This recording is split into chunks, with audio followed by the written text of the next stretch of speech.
Assalomu alaykum hurmatli bog'bonlar. Mana bugun 23-oktyabr. Oktyabr oyi oxirlab noyabr yaqinlashyapti. Kuzgi o'g'itlash ishlari boshlangan. Mana hosili kelasi yil uchun hosili bor pista ko'chatlariga faqat hammom pista emas, boshqa mevali daraxtlarga ham amofost bilan kaliy berish kerak.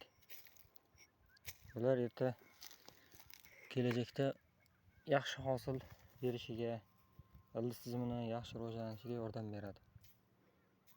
Hozir 7 yillik hammom pistaga 200 gram amofost, 100 gram kaliy berilyapti.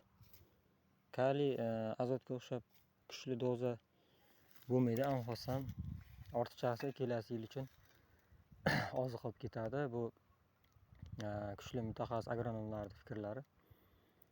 Shulardan kelib chiqib aytyapman. Mana hammom pista Sitora navi.